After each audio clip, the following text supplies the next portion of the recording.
Happy Friday. Phil Lindemann with your news from Avalanche Physical Therapy on Krystal 93. There's a familiar face leaving Silverthorne this summer. The Sanders ownership group, the family, has decided to part ways with a property that they've owned for 29 years since the store was put in. That was Todd Andrews with Sanders True Value, who says closing shop has nothing to do with Lowe's and Alpine Lumber. It's not like we were pushed out of the county from competition. The loyal local customers have been amazing in supporting us all these years. It was just kind of an end of an era, time for the Sanders family to move on, take on some new challenges and adventures. Sanders was and always has been a true local store, he says. No different than your favorite restaurant or barber. You knew the guys and girls who were coming in every day, what they were looking for, got to know the names of their kids, of their dogs, what kind of vehicle they drove. So what will Todd miss the most? For me personally, just the relationship I had with my fellow employees. I think the shortest tenure of anyone there right now was like 3 years. That we have people from 3 years to 22 plus years. Really become a family. I'll miss the day-to-day goofing around, joking around, working hard with my fellow employees. But you know what? None of us are going anywhere, so you'll still see us around town. We'll still remember your name. We may even buy a beer at the local brewery. So thank you again, Summit County. Todd did not unveil who bought the property, but says the plan for now does not involve demolition. Sanders closes for good in coming weeks. Almost everything is now on sale.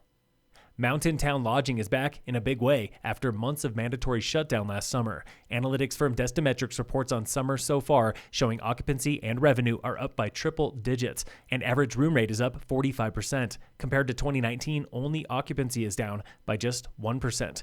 Tax receipts in Frisco showed the same thing, where lodging tax revenue is ahead of last year by $76,000, led by record hotel revenue in April and May. Breckenridge accommodation taxes, they're up too, $1.8 million over budget. Critical race theory is one of the most divisive topics in the U.S., looking at the impact of racism on policy and social justice.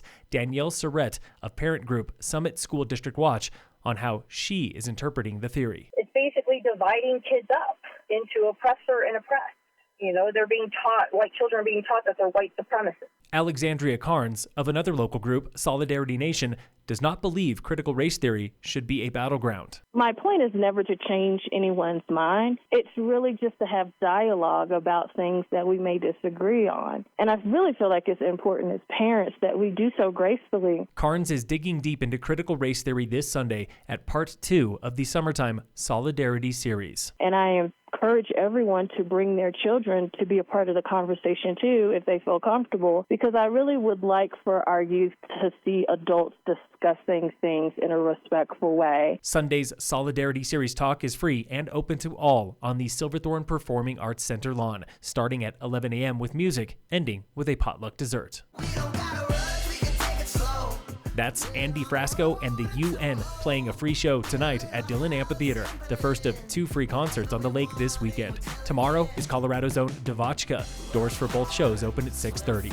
At Keystone, tomorrow is opening day of the 2-day Keystone Wine and Jazz Festival, featuring 12 jazz bands on 4 stages. Festival director Maya Russer. We definitely have some great Colorado acts, Cheryl Renee, Ron Ivory, Gregory Goodlow. It's going to be a jazzy time here all weekend long. Get your wine and jazz tickets now at KeystoneFestivals.com.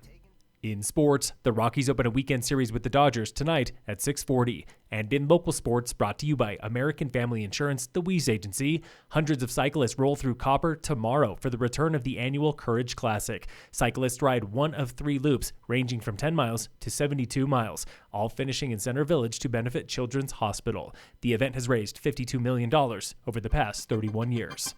Phil Lindemann with your news from Avalanche Physical Therapy on Krystal 93.